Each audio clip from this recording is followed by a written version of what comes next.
魂师，老孙一棒！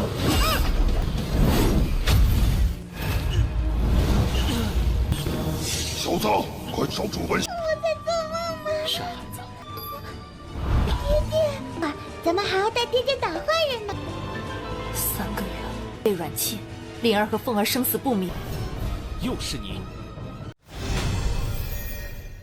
Halo guys, welcome back to Kobe Movie. Dan ini kan yang kalian tunggu-tunggu di hari ini. Dan sepertinya sebentar lagi Lingfo akan bertemu dengan istrinya karena sudah ada tanda-tanda nih. Kemarin para penonton udah pada ngoceh dan protes tuh. Min, kapan nih ketemu sama istrinya? Udah pada kesel sepertinya ya. Ya nanti guys, karena kan sedari awal Lingfo berjanji akan bertemu setelah ranahnya cukup tinggi. Soalnya dia malu guys. Udah berjanji harus kuat dulu baru bisa bertemu. Masa masih lemah itu menemuinya kan, nanti malu dia dong. Tapi yang pasti di sini Qian Qiu sudah mau menikah gara-gara perjodohannya. Wah kacau ini. Apakah Lingfeng bakalan telat datang ke perjodohan Men Qian Qiu? Coba deh kita lihat dulu di part kemarin di mana sudah sangat seru. Lingfeng membakar jiwa dan darahnya sendiri sampai dirasuki oleh kekuatan iblis, mempertaruhkan nyawanya demi menyelamatkan Feng Er anaknya guys. Tapi itu pun masih tidak cukup untuk melawan Ye Wushuang. Nggak ada pilihan, Lo Shui menggunakan teknik telarangnya untuk memanggil si dewa kuno alias Sun Wukong. Nah dari situlah situasi mulai berbalik, karena secara ranah dan kekuatan, jelas Sun Wukong lebih kuat daripada Ye Wushuang. Mantap. Apakah Wushuang bakal bonyok dipentung oleh tongkatnya Wukong kita? So maka dari itu kita pun masuk ke intro ya guys ya. Hehehe.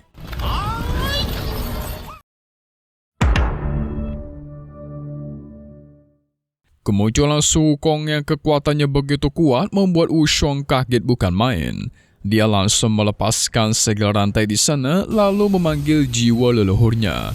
Tapi sayang, cukup satu kali pukulan dari tongkat emasnya Wukong, itu langsung hilang jiwanya guys.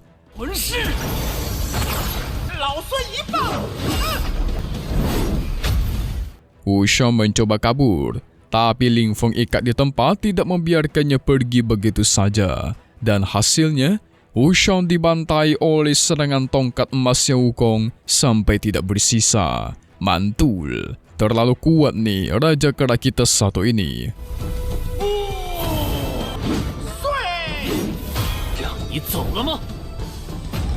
Lingfeng mencoba menyelamatkan anaknya tetapi dia dilindungi oleh burung Phoenix kuno. Ketika muncul burung Phoenix itu, Wukong mengenali burung Phoenix tersebut sebagai nafas dari yang sang tertinggi. Dan sialnya, Lingfeng sudah tidak mampu bertahan guys. Perlahan hati dan tubuhnya mulai dikuasai oleh kekuatan iblis. Dia terlalu lama dirasuki oleh energi iblis, makanya kendalinya jadi melemah bencana nih. Lingfeng mencoba kesempatan terakhir. Dia melawan kendali iblis dan segera menerjang ke arah sang Phoenix abadi.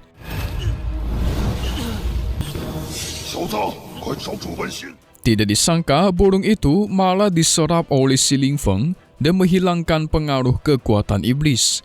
Yes, itu gara-gara Lingfeng memiliki garis keturunan Phoenix di dalam tubuhnya. Justru Lingfeng duluanlah yang mewariskan darah ini kepada si Feng Er. Makanya bisa dia serap secara penuh. Dengan ini amat sudah Lingfeng dan Feng Er. Tidak lupa Lo Shui berterima kasih atas bantuan dari sang Raja Sun Wukong. Apalagi Lingfeng, kaget dia ketika melihat kekuatan Wukong yang di atas Heavenly God luar biasa. Lingfeng hanya bisa menyatakan terima kasih atas bantuan penyelamatan ini. Tapi uniknya Wukong mengatakan seperti ini guys. Kalaupun dia hari ini tidak menyelamatkan mereka, pasti ada orang lain yang akan menyelamatkannya. Wah, siapakah itu? Apakah sosok yang tadi dia rasakan nafas dari sang tertinggi? Sinur Naga Langit pun muncul. Dia memberi salam kepada Wukong. Jadi sebenarnya mereka berdua ini adalah temanan guys. Malah Naga Langit lebih tua daripada Wukong. Senior naga kesal melihat si Wukong yang pulih lebih cepat daripada dia. Tampaknya Wukong sudah mau pulih sepenuhnya nih. Ya iyalah, emangnya elo naga tua pulihnya lambat banget. Kata Wukong sambil tertawa. Wukong ini sempat bertarung melawan rival dari senior naga langit, yaitu ikan belut hitam guys. Katanya ikan belut hitam kekuatannya sudah pulih ke ranah dewa abadi atau Sovereign God. 好久不见。 Auto kagetlah senior naga langit karena dia benci banget sama si ikan belut hitam. Ikan itu sedang mencari sisa jiwa senior naga untuk dimurnikan guys. Jadi ceritanya dulu si ikan belut hitam mengkhianati klan naga, bahkan bertarung melawan senior naga langit sampai mati-matian. Dan sekarang si belut hitam bekerja sama dengan ras kegelapan. Sehingga banyak sekali kekuatan kuat yang mengawasi mereka sekarang. Gak perlu khawatir, kata si Wukong. Dia malah merasa senior naga sangat beruntung bisa mengikuti sosoknya Ling Feng, karena Ling Feng dan Feng merupakan keturunan dari sang tertinggi. Tentu Ling Feng bertanya-tanya dong, emangnya siapakah leluhurnya itu? Sialnya Wukong tidak mau kasih tahu guys. Rahasia tidak boleh diungkapkan. Lebih tepatnya sih dia takut kepada si tertinggi ini. Karena memang sosok itu lebih kuat daripada dia guys. Siapa ya leluhurnya Ling Feng? Jadi kepo mimin nih. Wukong aja sampai takut guys. Keren-keren. Menurut senior naga, Sun Wukong yang sangat kuat aja, dia itu mengacak-ngacak istana surgawi seorang diri. Dan tidak pernah serius dalam bertarung. Tapi kalau dia sampai takut kepada leluhurnya Ling Feng, itu berarti leluhurnya jauh lebih kuat daripada Sun Wukong. Siapa ya? Wukong membantu menyembuhkan jiwanya Feng Jiwa Feng terluka gara-gara masih terlalu lemah, tidak mampu menahan kekuatan spiritual tingkat Sovereign God. Makanya nafas Phoenix abadi yang melindunginya itu nggak selalu bisa membantu guys. Yang ada jiwanya malah terluka mulu. Seketika Feng yang disembuhkan pun tersadar dari pingsannya. Barulah Feng menangis, memeluk bapaknya si Ling Feng. Senang banget dia. Lin pun datang menyambut sang adik kecil. Sampai nangis juga dia, begitu khawatir. Lucu ini dua bocil ya. 咱们还要带爹爹打坏人呢。都是姐姐不好。 Ling Feng menyatakan terima kasih kepada Wukong, tetapi senior naga menghentikannya karena dia tahu Wukong ini sengaja membantu setelah melihat leluhur Ling Feng yang sangat kuat. Jadi dia cuma pengen membangun hubungan baik gitu guys, bikin koneksi gitulah. Biasalah ya, hehe. Wukong memberikan sebuah hadiah kepada mereka, yaitu sehelai bulu kelaminnya atau bulu jembutnya guys. Ih, najis. Masa kasih bulu kelamin alias bulu jembut sebagai hadiah ya? Jadi bulu ini bisa memanggil sosok tubuh klonnya Wukong untuk membantu. Ling Feng mau gak mau terimalah, walaupun dia merasakan jorok. Hahaha. Ya mau gimana ya, kekuatan squad ini masa ditolak. Tapi jorok juga nih, menggang bulu kelamin si monyet. Setelah itu, Wukong mengucapkan pamit pergi dari sana. Mantap ya. Makin kepo nih, siapakah sebenarnya leluhurnya Ling Feng? Kuat banget kayaknya guys. Sementara itu di sisi lain, Men Qianqiu, dia sudah didandan begitu cantik. Bahkan sudah menggunakan gaun merah persiapan untuk menikah. Jadi pernikahannya akan diadakan 3 hari lagi. Tentu Qianqiu sedih.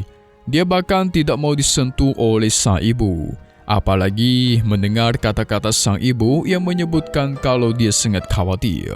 Qianqiu kesal. Khawatir apanya ha? Anaknya Tianqi ditahan di tahanan rumah. Dan sekarang Lin dan Feng tidak diketahui keberadaannya. Sementara kalian tidak ada satupun yang mengizinkan dirinya untuk keluar mencari anaknya sendiri. Itu khawatir dari mana coba? Sang ibu hanya bisa mengaku tidak bisa melakukan apapun gara-gara ditekan oleh leluhur mereka dan pihak keluarga pria. Si ibu juga sudah mengirimkan orang-orang buat mencari kedua anaknya. Jadi harusnya sih aman-aman saja ya. Aman dari mana ha?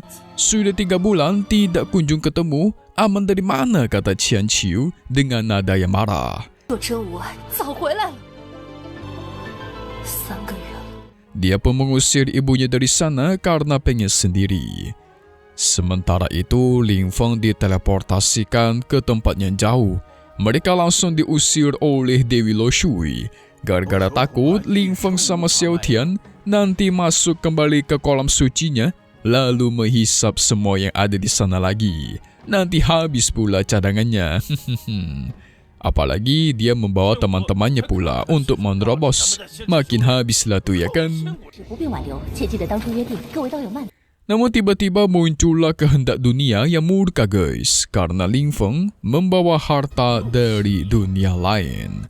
Lagi-lagi dia nih yang muncul nih. Cari masalah. Minta dihabisi kehendak dunia satu ini ya. Aduh. Pernikahan Qian Qiu sisa 3 hari lagi. Itu juga sebagai pertanda kalau Ling Feng bentar lagi bakal bertemu dengan istrinya. Nah, mari kita lihat apakah yang bakal dia lakukan selanjutnya. So, spoiler buat part 297 Wan Jie Tu Jun yang akan rilis lagi di hari Selasa. Oke.